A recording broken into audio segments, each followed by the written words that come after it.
sahabat Omi, welcome back to Rumah Konsul Channel.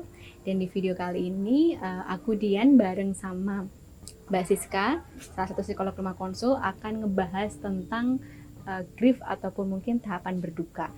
Jadi mungkin sebagian sahabat Omi pernah nih ngalamin yang namanya kehilangan. Kita kehilangan tuh general ya Mbak ya, bisa kehilangan seseorang, bisa kehilangan finansial, kebangkrutan, bisa juga kehilangan pacar misalnya, kehilangan hubungan kan sebuah kehilangan juga, atau kehilangan momen misalnya. Ada banyak sekali faktor-faktor kehilangan itu, banyak sekali jenisnya. Nah, jadi ketika seseorang mengalami kehilangan, entah itu kehilangan finansial, kehilangan seseorang, kehilangan hubungan, kehilangan hal-hal lain dalam kehidupannya yang mengubah hidupnya, itu biasanya dia akan mengalami beberapa tahapan. Ini berdasarkan teorinya Kubler-Ross ya Mbak ya. Nah, kita akan bahas nih 5 tahapan ini apa saja dan seperti apa sih prosesnya, sehingga ketika teman-teman ngalamin nih, teman-teman sadar, oh aku tuh ada di tahapan ini. Atau mungkin teman-teman sadar, oh berarti untuk mencapai tahapan ini apa yang harus aku lakukan. Kayak gitu ya Mbak ya. Nah, kira-kira tahapannya apa aja nih Mbak? Oke, jadi kalau kita cerita tentang tadi ya, teori grief ya, tahapan yang pertama adalah denial. Oke, denial, teman-teman tahu ya, denial. Jadi menolak kayak gitu. Enggak kok, mungkin tadi ya, enggak kehilangan kok kayak gitu ya. Kalau kita ngomongin ini ya, apa namanya, based on experience kayak gitu ya, kita ngomongin kehilangan. Kalau saya merasakan kehilangan ayah ya.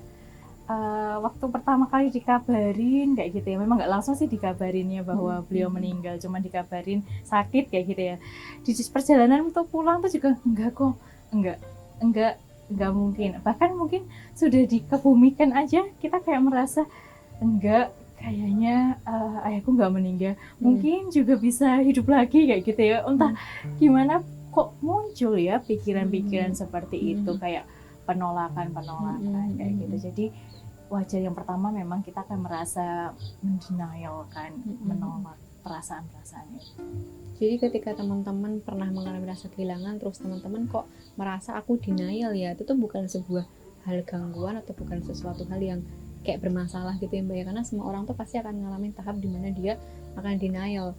Walaupun misalnya orang tua kita sudah sakit gitu ya, atau mungkin orang yang kita hilang ini sudah sakit atau sudah menunjukkan tanda-tanda kehilangan, misalnya sebuah hubungan putus gitu, udah berantem kan udah ada tanda-tandanya nih bahwa akan di ujung tanduk.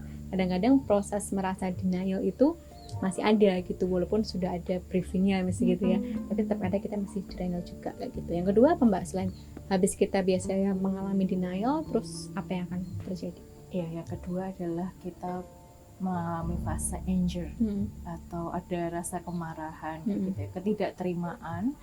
Kenapa kemudian itu bisa terjadi kayak gitu. Ekspresinya macam-macam ya, bisa jadi memang marah seperti pada umumnya, nadanya tinggi, atau bisa juga dengan mungkin emosinya jauh lebih tidak stabil dengan marah, dengan menangis kayak gitu ya, atau mungkin kita tadi ya mengurung diri dan sebagainya. Itu mungkin ada fase-fase di mana kemarahan itu, kenapa sih kok ini bisa sampai terjadi seperti itu.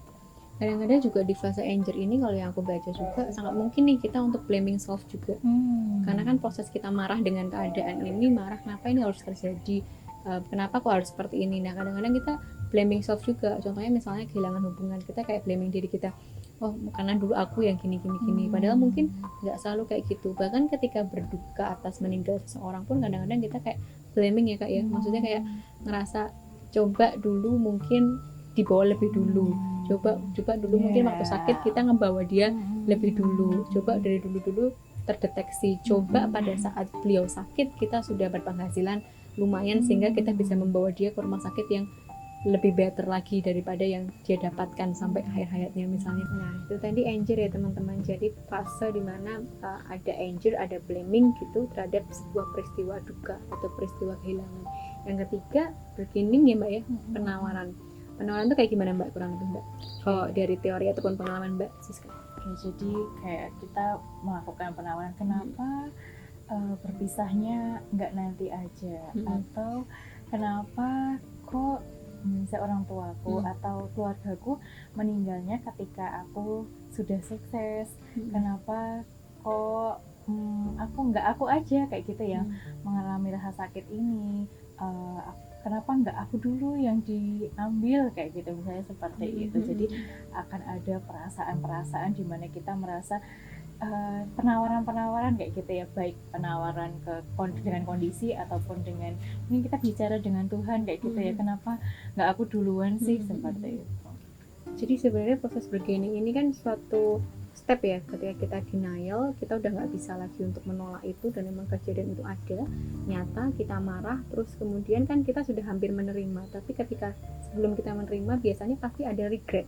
Nah regret ini yang menimbulkan kita mulai kayak melakukan penawaran-penawaran terhadap diri kita, terhadap Tuhan dan sebagainya. Kalau dari pengalaman Kak Siska, apa yang pernah Kak Siska lakukan saat fase bargaining ini? Kalau aku tadi ya ceritanya adalah yang paling kerasa banget soal kehilangan duka ini adalah kehilangan ayah ya, kayak gitu ya, kayak merasa bahwa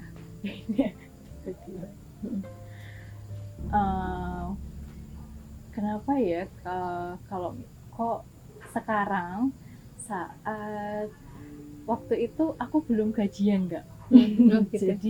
jadi malamnya itu sebenarnya udah gajian, jadi malamnya itu aku dikabarin akuntansinya bahwa teman-teman gajinya udah ditransfer nih. Nah paginya ayahku meninggal, kayak gitu. Jadi kayak itu gaji pertamaku dan ayahku belum pernah merasakan kayak gitu. Itu kan kayak ya ampun, ayahku yang apa sih nemenin aku sampai fase ini tapi nggak merasakan nih jerih payahnya beliau untuk ya paling nggak gaji pertama kan pasti kayak yang sesuatu wow banget kayak gitu. Itu sih kayak yang ku rasakan saat itu.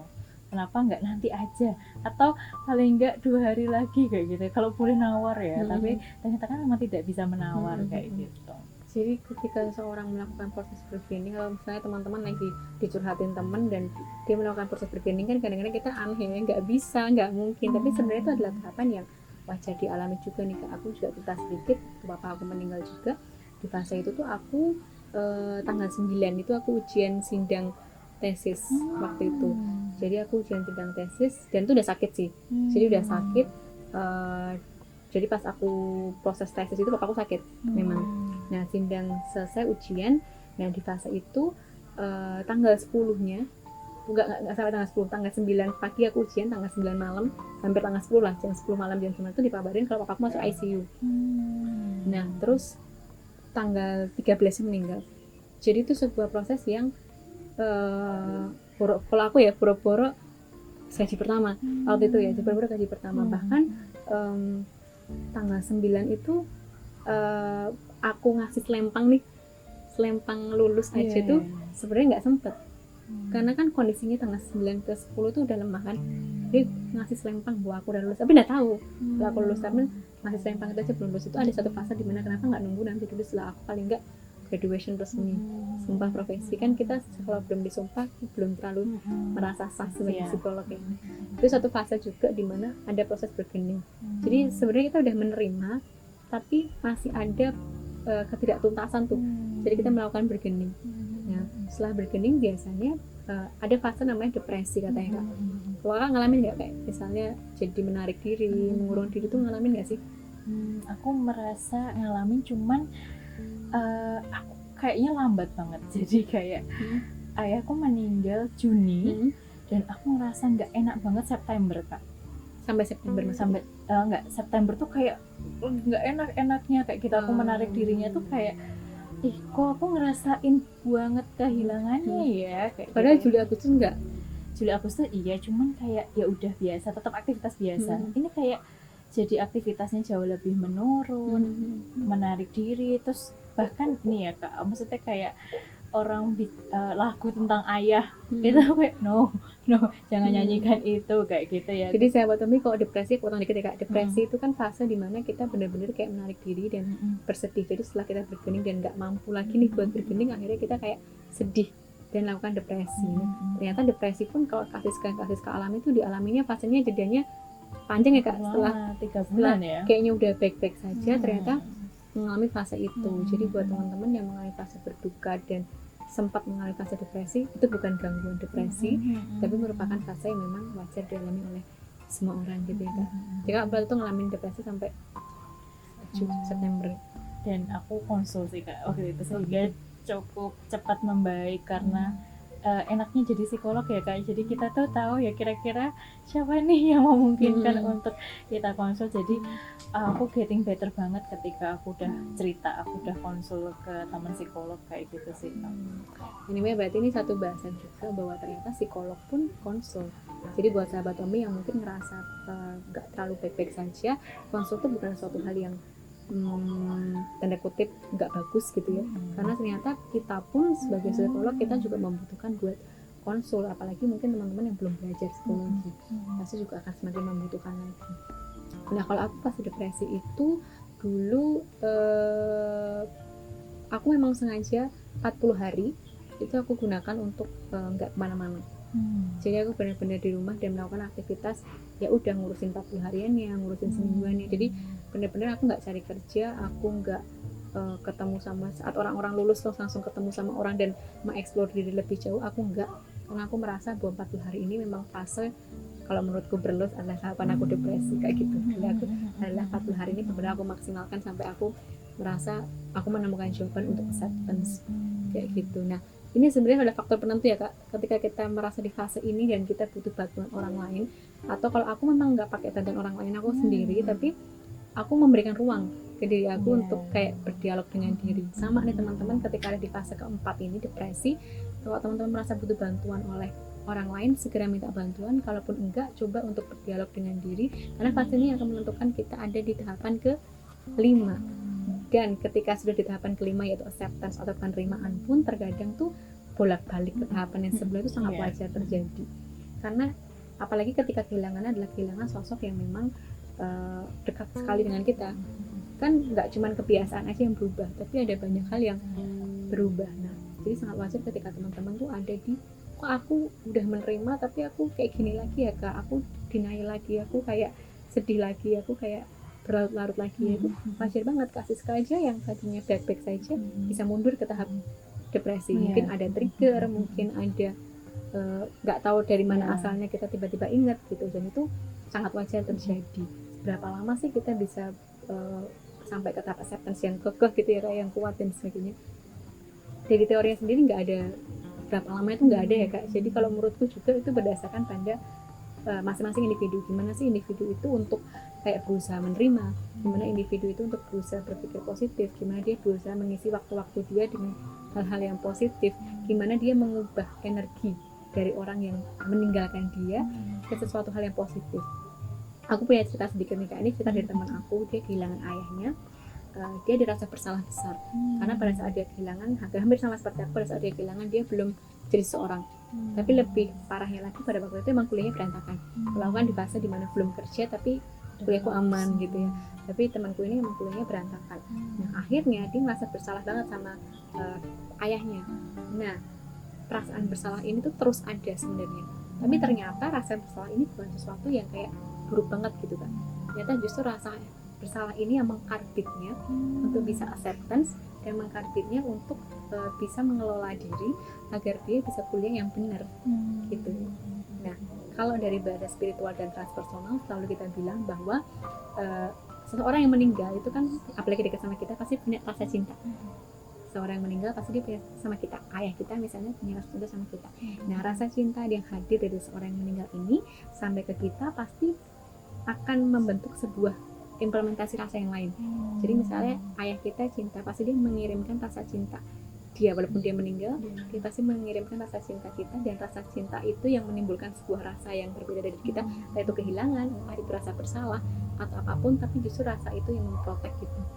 Gitu. Kenapa sih orang selalu, beberapa orang gitu ya, yang mungkin dari aspek religius yang lain selalu bilang bahwa orang meninggal itu masih hidup, ada afterlife. Sebenarnya energi itu yang tercipta, dia punya rasa cinta, dan gimana sih rasa cinta yang berdampak di kita itu bisa memprotek diri kita.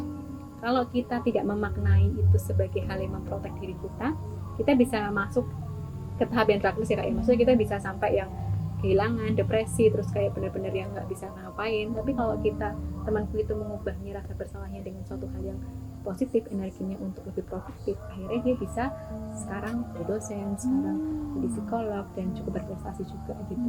Artinya rasa kehilangan ataupun rasa apapun yang terjadi setelah seseorang yang kita cintai itu mungkin berpulang gitu, itu jangan khawatir ketika itu ada, karena bisa jadi rasa itu adalah rasa yang dikirimkan orang yang sudah meninggal untuk kita, memang untuk kita terproteksi gitu. Kasih ada nggak sih rasa kayak gitu? Oke, kalau aku sih kayak jadi habis merasakan kehilangan ini, jadi merasa keberadaan seseorang tuh ternyata penting.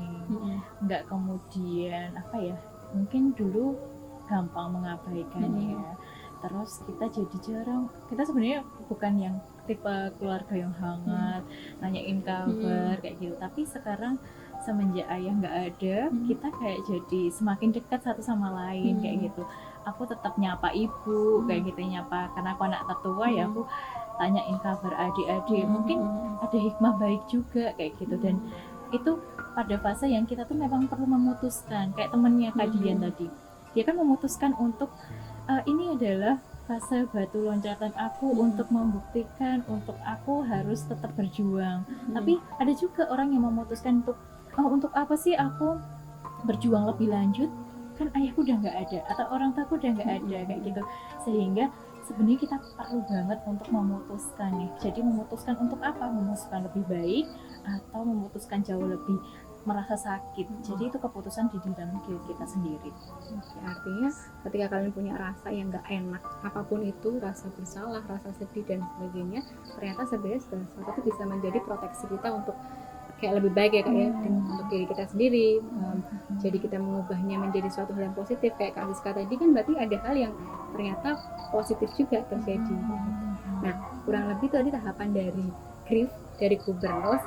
Dan kita juga menambahkan sedikit tentang bagaimana sih kita memaknai sebuah kehilangan menjadi sebuah rasa yang mungkin produktif untuk kita, kayak gitu, sebuah rasa yang mungkin positif untuk kita. Nah, buat teman-teman yang pengen komen ataupun mungkin punya pengalaman yang sama, boleh teman-teman komen di kolom komentar kita, atau juga bisa di Instagram kita @rumahkonsul_id.